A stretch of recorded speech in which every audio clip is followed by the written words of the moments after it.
రామానుజదయా పాత్రం జ్ఞాన వైరాగ్యభూషణం శ్రీమద్వేంకటనాథార్యం వందే వేదాంతదేశికం. జయ జయసూసన శ్రీమదేశ నిగమాంత మహాదేశికాయ నమః. దేశికవాణి అనే శీర్షక తమిళ భాషలో ఉభయ వేదాంత విద్వాంసులు శ్రీ నావల్పాకం వాసుదేవాచార్య స్వామి వారి ఒక వాక్ అమృతం తమిళ భాష నుంచి దాసుడు తెలుగులో అనువాదం చేస్తున్నాను. శ్రీమద్ రామాయణములో అష్టాక్షర అర్థం, తిరుమంత్రార్థం ఎలా ఉన్నది అనే విషయం గురించి ఈరోజు మనం చూస్తాం. వేదాంత దేశికులు తిరుమంత్రార్థ అనుసంధానத்திற்கு குறிப்பாக అప్పుళ్ళార్ అరుళి చేద విరగు అంటారు. అంటే శ్రీమద్ రామాయణంలో రాముడు తోడుగా లక్ష్మణుడు, మరి భరతుడు, మరి శత్రుఘ్నులు వీరు నలుగురు అవతరించారు. అందరికీ తెలిసిన విషయమే. వారి మూలంగా ఒక పెద్ద పాఠము మనం నేర్చుకోవచ్చు అని విషయాన్ని అప్పుళ్ళార్ మరీ అంటూ ఉంటారట.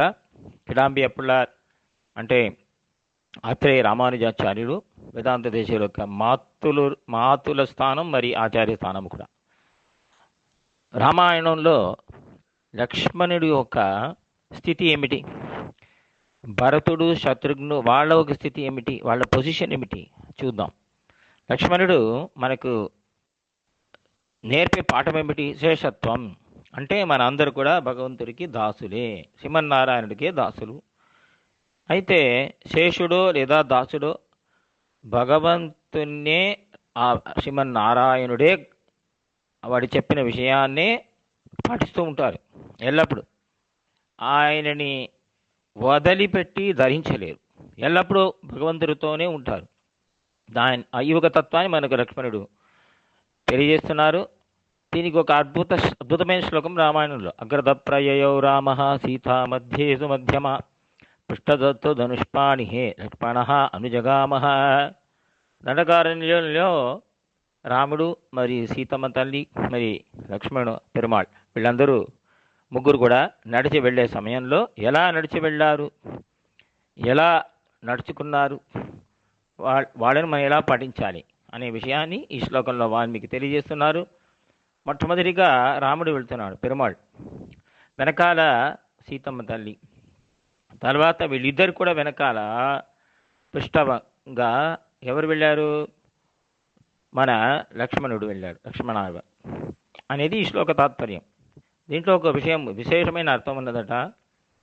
లక్ష్మణుల్లానే పెరుమాళ్ళు మరి పిరాటికి ఎల్లప్పుడూ మనం దాసులం, వారి వెనకాలే మనం ఎల్లప్పుడూ వారిద్దరిని కూడా మనం ఎల్లప్పుడూ శేషిగా భావించి వాళ్ళకి కైంకరించాలనే విషయాన్ని చూపిస్తున్నారు. తర్వాత భరతాళ్వాన్ భగవంతుడే గతి, రాముడే గతి అని ఒక స్థితిని మనకు చూపిస్తున్నారు. భరతుడికి ఎన్నో నిందలని పాపం వినాల్సి వచ్చింది. కైకేయి చేసిన తప్పుకు భరతుని అందరూ నిందించారు. రాష్ట్రమే నిందించినది, దేశము నిందించింది, ప్రజలు నిందించారు. వశిష్ఠుల వారు కూడా నిందించలేదు, కానీ నువ్వు రాజ్యాన్ని తీసుకోనైనా అన్నారు. కానీ వీటిని ఏది కూడా తన చెవిలో వేసుకోకుండా భరతుడు ఒకే ఒక విషయాన్నే పాటిస్తూ ఉన్నారట. ఏమిటది?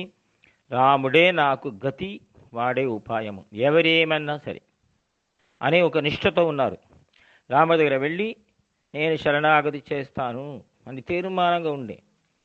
అలాగే అయోధ్య నుంచి ఆయన చిత్రకూట వరకు వెళ్ళి అక్కడ పెరుమాళ్ల పాదాన్ని పట్టుకొని శరణాగతి చేయడం జరుగుతుంది.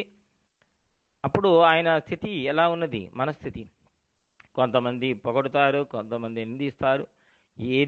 ఎవరు ఏమి చెప్పినా మనకు ఒకే గది పెరుమాళ్ల పాదమే అని శ్రీమన్నారాయణ దగ్గర వెళ్ళితేనే మనకు ఈ నిందలు కూడా వెళ్ళిపోతుంది. అది మాత్రం కాదు, మనకు అన్ని ఫలాన్ని ఇచ్చేది భగవంతుని పాదమే అని, వాడే గతి అనే ఒక స్థితిని, ఒక తత్వాన్ని మనకు బోధించారు భరతాళ్వాన్.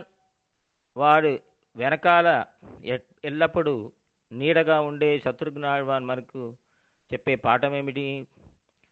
భగవంతుడే గతి, శ్రీమన్నారాయణుడే గతి అని ఎవరు ఉంటారో అటువంటి భరతుడే నాకు గతి అని ఉన్నారు. అంటే భాగవత శేషత్వం, భాగవత దాసుడుగా ఎల్లప్పుడు ఉన్నారు శత్రుఘ్నాడు. లక్ష్మణుడు అడవిలో వెళ్ళి భగవంతుని కైంకార్యం చేయిస్తూ ఎల్లప్పుడూ నేను భగవంతుడికే, సీతారాముడికే దాసుడు అనే విషయాన్ని చూపిస్తున్నారు. భరతుడు పెరుమాళే గతి, వేరే గతి లేదు అనే విషయాన్ని చూపించారు. పాదుక తిరువడి నిలయాళ్వార్ అంటారు దేశికని, పాదుకాదేవి అని కూడా సంబోధిస్తారు వారు. ఆ పాదుకాదేవి భగవంతునికి కైంకర్యం చేయుటయే మనకు భోగ్యం. అందుకే అడవికి వెళ్ళారు. భగవంతుడు పాదుకలతోనే వెళ్ళారు కదా అడవికి. కానీ భరతుడు శరణాగతి చేసిన సమయంలో పాదుకలను భరతుడి దగ్గర తిరిగి ఇచ్చేశారు రాముడు. అప్పుడు కూడా భగవంతుడు ఒక ఆజ్ఞను శిరస వహించి ఉల్లంఘనం చేయకుండా భరతుడితోనే తిరిగి వచ్చారు కదా ఆ పాదుకాదేవి. అయితే పాదుకాదేవి భగవంతుడితో పోట్లాడొచ్చు కదండి. నేను మీతోనే వచ్చాను, మీకే కైంకర్యం చేస్తాను, అదే కదా పురుషార్థం, చెప్పిన మాట వినను అనలేదు. భగవంతుడు ఎలా ఆజ్ఞాపిస్తే అలాగే చెయ్యాలి. పెరుమాళిట్టబడకు అంటారు మన పూర్వులు. భగవంతుడు మనని ఏ స్థితిలో, ఏ ఒక గతిలో పెట్టాడో ఆ స్థితిలో ఉండి అక్కడి నుంచే భగవంతునికి మనతో వీలైనంత వరకు కైంకర్యం, శాస్త్రోక్త కైంకర్యం చేయాలి. దాన్ని వదిలిపెట్టి నేను అది చేస్తాను ఇది చేస్తాను స్వతంత్రంగా మనం చేయకూడదు. భగవంతుడు చెప్పిన మాటను విని శాస్త్రోక్తంగా కైంకర్యం భగవంతుని ప్రీతి కొరకు వాడు చెప్పిన మార్గములో ఏ స్థితిలో పెట్టినా అలాగే ఆ స్థితిలో ఉండుతూ శాస్త్రోక్త కైంకర్యం చెయ్యుటయే ఈ ఒక మనకు స్వరూపం. అదే వాడికి ప్రీతి భగవంతునికి. ఈ విషయాన్ని పాదుకాదేవి మనకు చూపిస్తున్నారు. ఇదే మనకు ఫలం. అంటే భగవత్ప్రీతి కొరకు కైంకర్యం చేయటే మనకు ఫలము. అయితే మరోసారి భగవంతుడికే దాసుడు లక్ష్మణుడు చూపిస్తున్నారు. రాముడే గతి భద్రుడు చూపించాడు. భగవత్ కైంకర్యం ఎలా చేయాలి, వాడి ఒక ప్రీతి కొరకే చేయాలి అనే విషయాన్ని పాదుకాదేవి ఈ 3 విషయాలే తిరుమంత్రములో 3 పదములో మనకు పూర్వులు తెలియజేస్తున్నారు. ఉత్తమమైన అష్టాక్షర మంత్రంలో నారాయణ శబ్దం ఉన్నది, నారాయణ నామం ఉన్నది. అయితే ఈ తిరుమంత్రములో అష్టాక్షరంలో ఉండే 3 పదములు దాని ఒక అర్థమే రామాయణంలో చాలా స్పష్టంగా ఇలా చూపించారు. సూచనగా మనకు వాల్మీకి తెలియజేస్తున్నారు. కావున అష్టాక్షర అర్థాన్ని మనం శ్రీమద్ రామాయణం మూలంగా తెలుసుకొని మన కైంకర్యం చేయాలి అని అప్పుడు మరీ అంటూ ఉంటారట. అయితే వేదాంత దేశికులకు సూక్తి ఎలా ఉన్నది, ఇలా ఉన్నది. తిరుమంత్రத்தில் பிரதம பதத்தின் அர்த்தங்களை அக்ரத பிரயயோ என்கிற ஸ்லோகத்தால் கண்டுகொள்வது. ద్వితీయ పదத்தின் அர்த்தங்களை ஸ்ரீ வரதாழ்வானுடையவும் ஸ்ரீ சத்ருக்னாழ்வானுடையவும் விற்த்தாந்தங்களிலே அறிவது.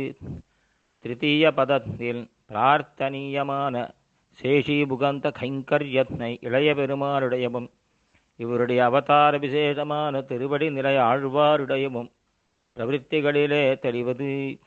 இது திருமந்திரார்த்த అనుసంధానத்திற்கு குறிப்பாக అప్పుళ్ళార్ అరుళి చేద విరగు అని వ్యాఖ్యాన వేదాంత సాధిస్తున్నారు.